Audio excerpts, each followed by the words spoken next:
Previously, when you'd add a document to the system, there wasn't the option to send a bulk email to all active employees or independent contractors who were already in the system if you wanted them to also receive that document. And that meant that you had to manually tell those people to log into the platform in order to go look at new paperwork they needed to sign.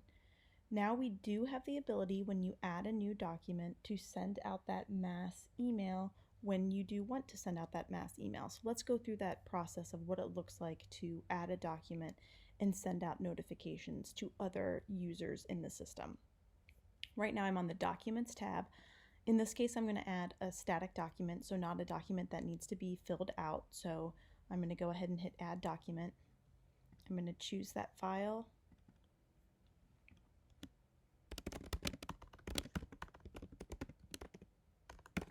I'm going to give it a document name, which is required.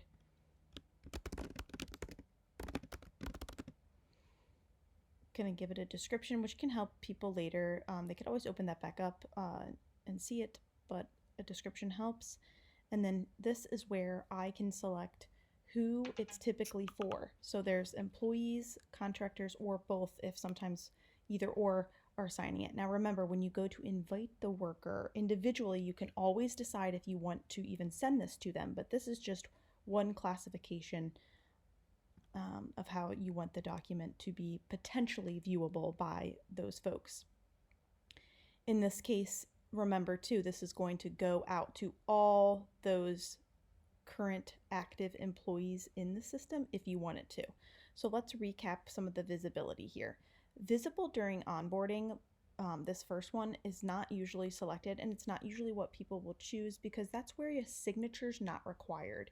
An example of something you might want to send people but not have a signature required could be if you were communicating your payroll dates with them. You don't really need them to sign off on it necessarily, or in some cases, if you did want the e-signature, you could just choose this one here. But most cases, people are choosing what it's defaulted to, which is visible and e-signature required. So they're just going to easily sign off on that digitally.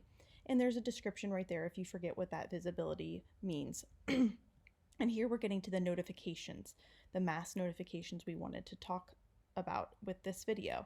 It's selected to assign documents and send all those notifications to people. So when you select this, it's going to send to any existing active workers with the selected roles you've chosen here. They're going to not only receive that to look at that document, but they're also going to receive an email notification to let them know a new document is awaiting their review. So in this case, I'm going to go ahead and hit Upload Document. And it will let you know that as soon as it's processed, those email notifications are in fact being sent to all those active existing employees. Now, if you've deactivated, if you've made a worker inactive, let's say that they were let go from the company, they are not going to receive an email notification in that case. When an admin actually chose the notification to go out to existing workers in the platform, in this case, I'm an existing employee in the platform. I already filled out my paperwork months ago, and there's this new document my employer wants me to review, and therefore I have received an email, and I can click through on the email in order to review that document. Let's talk about what happens when you deselect the assigned document and send notifications, mass notifications functionality. When you have a document that you only want to go out in the future to employees, independent contractors, or both, you don't need it to go to anyone currently already in the system.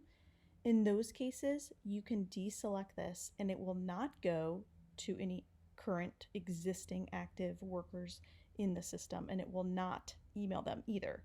So a case like that would be if you had a new policy, maybe coming upon January in the new year, you had a new policy and it didn't need to go to anyone for some reason that was already in the system, but in the future you want to send it to people. In that case, you would deselect this. But what we're hearing from employers is that most often certain documents you do actually want the current active workers in the system to also receive those new documents, and so you would select that in this case. So those are the two differences there.